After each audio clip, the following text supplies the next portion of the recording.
يا ابن آدم، يا ابن آدم، هل سألت نفسك هل أنت المدفون الأول أم المدفون الثاني أم المدفون الثالث أم المدفون العاشر؟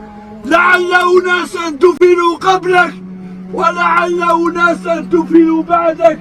نعم أيها الإخوة الكرام، اليوم فوق التراب وغدا تحت التراب. اليوم نتنعم بالنعيم ونفتخر بالسيارات والأموال والجاه والسلطة، وغدا تأكلنا الديدان.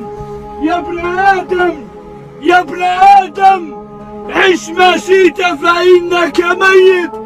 يا ابن آدم، مهما طال بك العمر ومهما طالت بك الدنيا فإنك ميت، فإنك ميت، فإنك ميت. ستترك الزوجة وتترك الأولاد وتترك متاع الحياة الدنيا وتنزل إلى قبرك.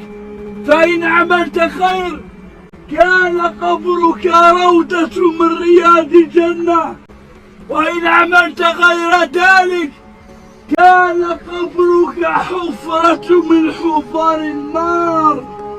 أيها الناس، توبوا إلى الله.